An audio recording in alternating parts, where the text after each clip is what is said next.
Hello, my name's Tom, and in this video, I'm going to be giving a quick run through of some of my free Witch Pig effects plugins. So they're all free to download. So if you want to download them, you can go to witchpig.co.uk and get them all there. There's also quite a few free contact instruments as well if you want to try it, if you've got contact, and some other like tutorials and presets for things as well. So the first one I've got up here is one which I haven't released yet. So I'm recording this on the 16th of December 2023, and I'm going to wait to put this out until beginning of January because it'll probably get lost over the Christmas time. But I'll give you a quick demo of it first. So this is like gravity granular reverb. So it's basically a simple reverb, but it breaks it up into sections, and then you can either speed up or slow down the sections it's chopped up into. I'll just give you a quick example now, and then I'll do a bit more at the end just to give you an idea. So I'll just put it onto bypass, and I'll switch it on here so that you see the this kind of histogram as well. You'll see that goes onto red. So I'll just play a bit of plain guitar, and then I'll put the bypass off, and you can hear what it's doing.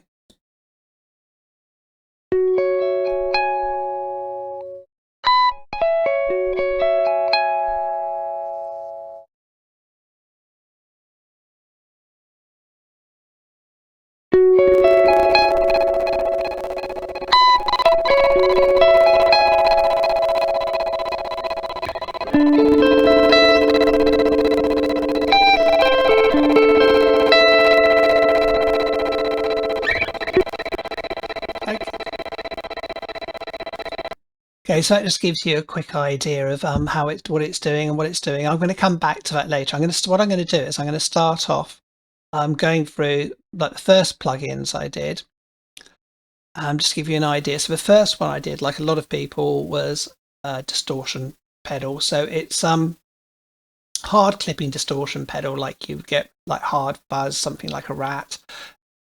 If you don't know why it's called Siberian hamster, this is because it comes from an episode of 40 Towers where Manuel is sold what he believes to be a Siberian hamster until it escapes and turns out to be a rat.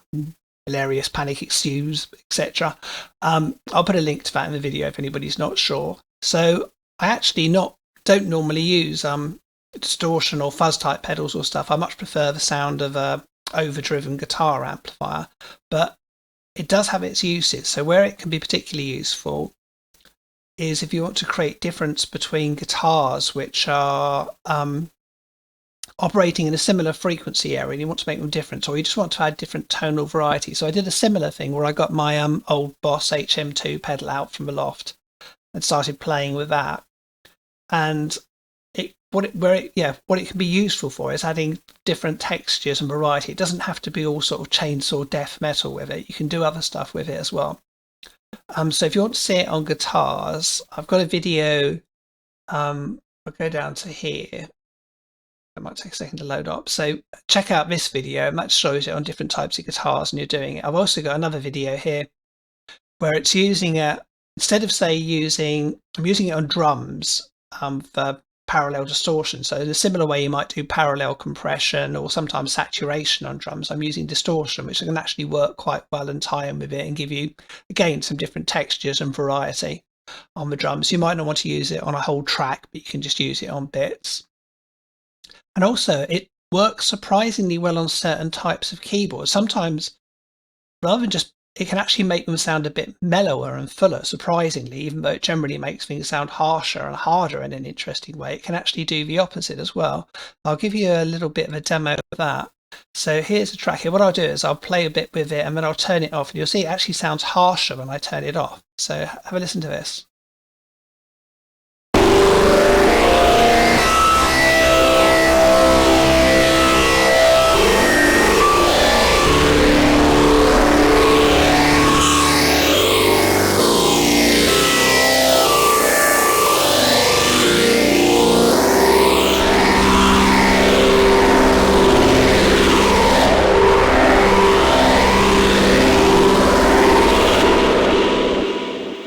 Okay, so that's a slightly different way you can use sort of hard clipping distortion.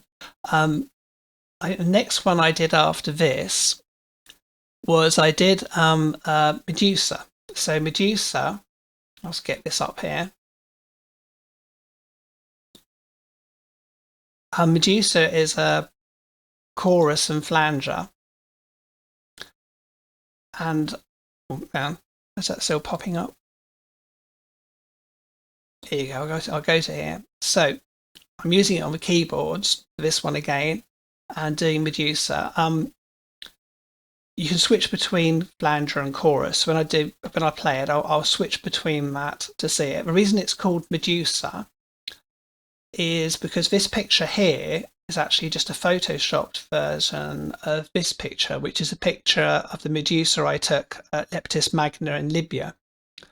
So I was there just at the beginning, literally on the day I got there is when the whole Arab Spring thing started. So my first book actually came out on Garnet, which is the biggest publisher of books on Islam in the Middle East. And I also had it was also the same publisher as Colonel Gaddafi. So I was at his house and stuff just before then. And they're all saying, oh, nothing to worry about. But then when I came back, I did some more research in West Africa. And when I got back, everything was shut down. Nobody knew what was going on. And none of the planes were going out, but then they had 2 last planes went, and one of those was mine, fortunately, so I left then. But anyway, this is a picture from there, so I used that on the pedal. So I'll play you a little bit of this, and I'll switch between the chorus and flanger, just so you hear the difference.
Okay, so that's saying on keyboards. I have also got a demo where it's using it. Where is it? It's up here. Yeah, so this is using it. There's demo, and it's using it on some bass as well, and using it on guitar as well to see if you want to check out that, see how that goes. The next one I did after that was a bit crusher called Bitty.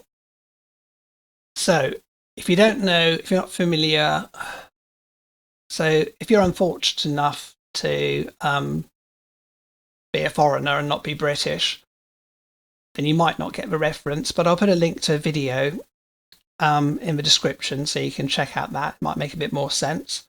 But it seemed to be an obvious name for me for a bit crusher that also had some wobbliness you could add in as well. So on the demo for this one, on the main demo on here, it's just got it doing on drums. So that's probably the most common thing you might use a bit crusher for. So if you've got you can get completely different sounds, like lo-fi sounds in it, but where it might work well in more like a rock context is if you maybe had, say, a bit before a chorus or something where you wanted to sound bigger, you just make it a bit smaller beforehand with bit crushing, and then take it off again, and then it can work quite effectively. So again, like with the distortion, you can use it for dynamics and variation rather than necessarily doing it full on all the way through. And I've got a bit here on tweaking Bitty, so you can do, there's also a video on automating it in Reaper, so you can use it a bit more creatively. But in this example here, this is again using it on keyboards just to give a kind of interesting sort of like almost retro lo-fi sound. It's almost crackly. So I'll play you a little bit of it just so you hear it.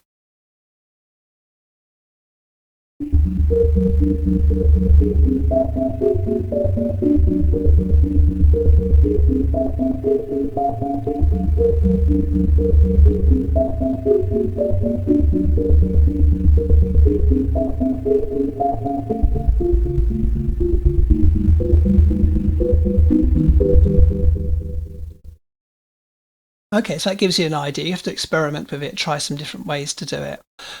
So the one I did after that was put it onto bypass. It's quite noisy. This is SPX Nevermore. So how this came about was on various forums, and people were talking about sound toys. And at that time, just in the last year, they just did a new reverb, plate reverb one, which is good. But they hadn't done anything for absolutely ages. And people were saying, you know, are they going to do anything? What should they do next? Are they going to do anything more? And I had various suggestions of things which, you know, would be good things to do, which would be maybe older plugins. They tend to specialize in doing sort of like more like retro ones to get sort of more like analog feel reproducing it. Or, well, not necessarily analog, also old digital stuff. So this is where I thought of the Yamaha SPX Nevermore and the famous symphonic preset. So this was used by, say, Zakk Wylde on No More Tears album for Ozzy, and Butch Vig used to use it quite a bit. He used it on Nevermind, and he used it on the bass song there. And it has quite a distinctive sound. It's kind of sort of almost like retro digital because it's in 12-bit. And there's a few different plugins, a few different things I tried to get that sound. I tried doing it with my Axe effects. I tried doing it Sound Toys stuff. None of it was quite happening. There's some other plugins which they weren't as good either. But what I found got really sound is if I reduced it down to 12-bit to match it and added in noise before going into the chorus stroke flanger algorithm, and that got pretty close to it. So I didn't have quite the same space or width from the original, but what I did was just messed about with it until I liked it and got something I found. And what I've done on this is I've got slightly different settings on the left and right, which increases the space or width again as well. So yeah, you can use it on a variety of things. Most famously, it's used on bass or on distorted guitar. I'm going to play you a bit of just on distorted guitar so you can hear it. As soon as you put it off bypass, you'll hear the noise. So I'll play it to you now and you can see.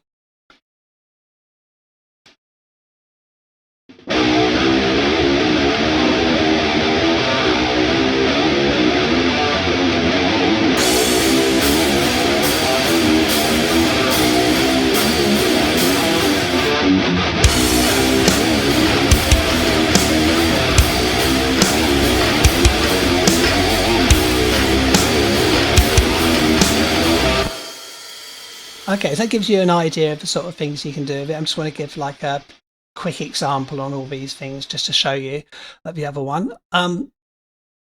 So I think the next thing I did after this was I did Guillotine one.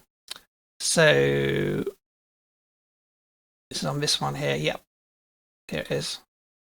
So I'll do another quick example of on here. So the Guillotine, what it does is you can chop it up into bits basically. So if you chop it up into bits, it will do it all in relation to the BPM. So if you chop it up just into bits and you're just silencing, it'll be like a tremolo. And then you can increase the amount on it. But what I also did was I started applying the other things I'd learned across it. So you could chop it up into different sections and different speeds in relation to the BPM of your DAW. And then, as well as just applying silence like tremolo, what you could do is you could also apply distortion, overdrive, bit crushing, chorus, flanger, and then combine them all together to create some interesting effects. So once you start to learn how to do like all your basic different parts, you can then start to get a bit more creative and combine them all together. So I'll play you a little bit of this. On the demo for this, proper demo, is it up here? Yeah, you've got a guitar and you've got some bass on it as well, and you've got some different things. This is just, I'll just give you a quick bit of a keyboard one, so you just hear that. So you'll see it coming across the screen here where it chops it up.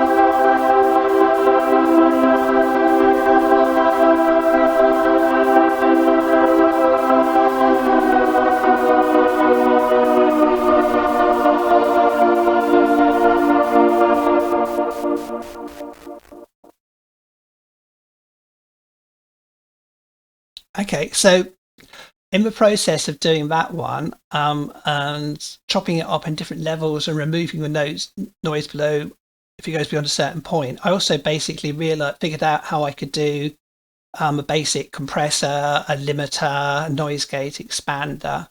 So then that led on to me doing this one. So I have a neutralizer as well. So got the instructions just there. So to use it, you basically need to mix between the left and the right to be how much it's a noise gate or how much you use it as an expander. So the difference with an expander is a noise gate completely cuts it off. An expander would just basically turn it down once it reaches a certain threshold. So sometimes you might not want it to be really abrupt like a noise gate. Sometimes you might want it to be like that. Other times you just want it to be to just turn it down so you don't get all the background noise. Like say if somebody was talking and there's a lot of noise in the background, it would sound weird if it kept cutting off and going completely silent. But you might want to just cut off the background noise when they're not talking so that you haven't got so much noise interfering with it. It'll just sound better doing that. Just click on there to stand by, put it into bypassed. So that was the next one after that. That's not much point giving a demo. I have got a demo on the website for that. It's down here somewhere.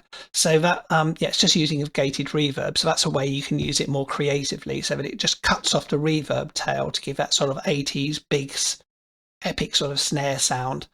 So it's a useful tool and you can use it creatively as well. So the next one I did after that was what did I do next? Oh yeah, it would be Alien Stepmother here. So this one kind of took Guillotine a step further.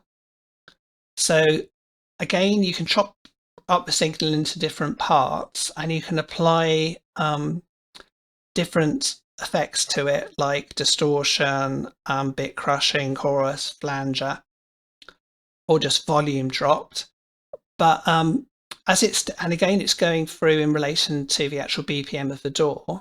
But what I did differently from this is that instead of it just being the same steps all the same, so if you had these all at the same level, the little baby aliens, it would just, whether it's up or down, it would basically be working like Guillotine. But with this, you can set up a step sequence using them. So you can move these up and down to create different patterns. So you can create some quite interesting effects doing that. And then you set the speed, how it moves through it in relation to BPM here. And then, you've got these, that be basically bit crushing, and then the depth, rate, fade back, feedback, also the phase all relate to the modulation effects. So I'll play you a little bit of that one as well. If you want to move these about more easily and not see them, you just click on the mummy alien and then you've got the baby aliens you can move about, and then you click on it and you have the controls. And if you've got an effect select, one of the effects selected, which you would select here, which doesn't have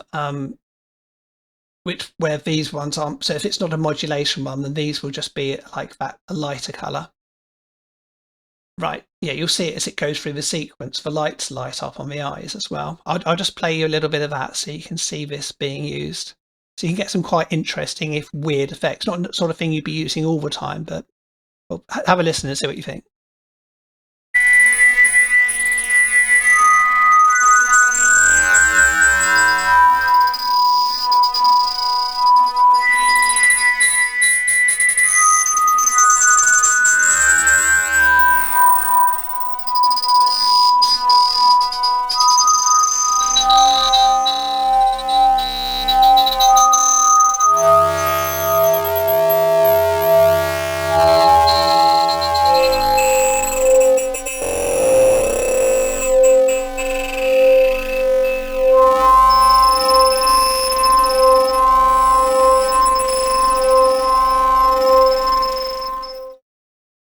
Okay, so as you can see, that's quite weird and some quite interesting and different things. But you can use it in a more sort of sensible and more obviously musical way. But it's a bit boring, isn't it? So, okay, the next one I did, I wanted to have a go at doing. I hadn't done any Midi stuff, so I thought I'd try and learn that. So I thought that would be like really fast and really easy to do, but it turned out to be more of a pain than I thought. So where this is particularly useful is if you were, say, doing drums and you wanted to. So like I've got a whole load of Easy Drummer, Midi drummer, and I've got a lot of songs and they've all been done in Easy Drummer Midi, and I wanted to try using from different drums. And with some of those, you can just have the mapping built in, but some other ones, like Witch Pig drums, they don't. So I basically wanted to create my own MIDI mapping tables, and there was something in Reaper which was one of the JS plugins you could do this with, but it doesn't work anymore. So I thought I'd write my own one. So basically the idea with this is if you click on one side of the sunglasses, you have got a tutorial here if you just click on the question mark. So if you click on left side here, and you play the note, it'll show you the note name there like that. And then you click it off again, it will save it. And then you do the next one, click on it, go off, store it, and then the note which is in that one, when it's played, will then be converted to a MIDI note on that one. So what you can do is you just go through the different drums, if it's say drums, set it there, then you save it as an effects chain, and then the next time you just bring it up and you can easily map, say, your Easy Drummer drums to your native instruments drums, whatever. So yeah, it all seems to work well. I won't bother doing a demo with that, but you can also use it in quite creative ways as well. So if you look at this video here, what I've done is I took some tribal Midi drum patterns and I used them to actually trigger woodwinds and brass. I had to play about with them to get some interesting musical results.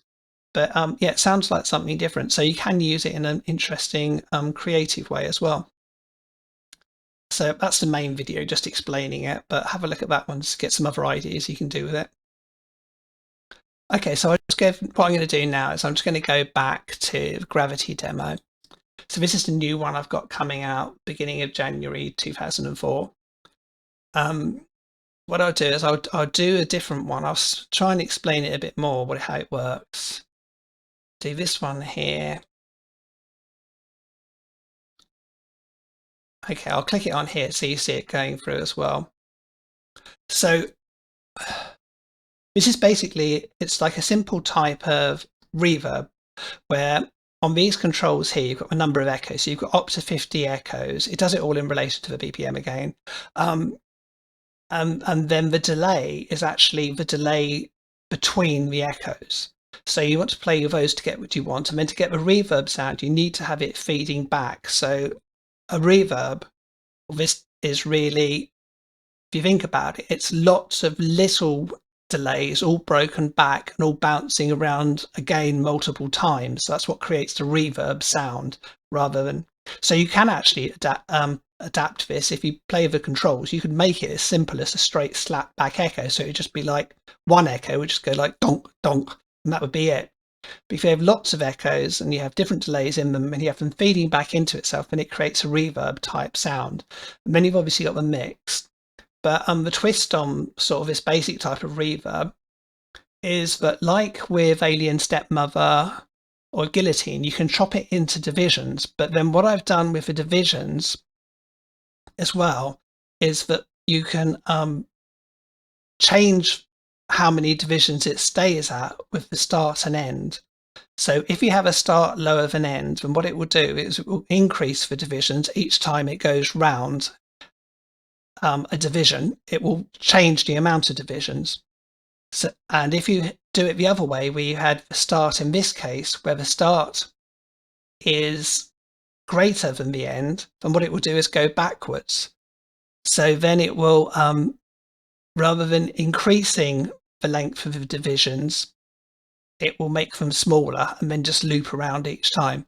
So not sure how much sense that will make to you, but you just really need to play with it. So what I'll do is I'll play a bit with it. This is on just like a distorted guitar, just a single distorted guitar. And I'll play a bit of that, and then I'll turn off the bypass, and you can hear what it's doing with that as well.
Okay, so hopefully it's given you a taste of some of the things I've been working on. I've got some other ideas for new plugins as well, so I'll probably be doing those sometime in the new year.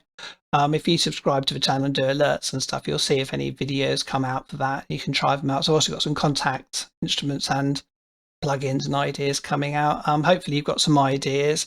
If you want to go and check out the witchpig.co.uk website and download anything you're interested in.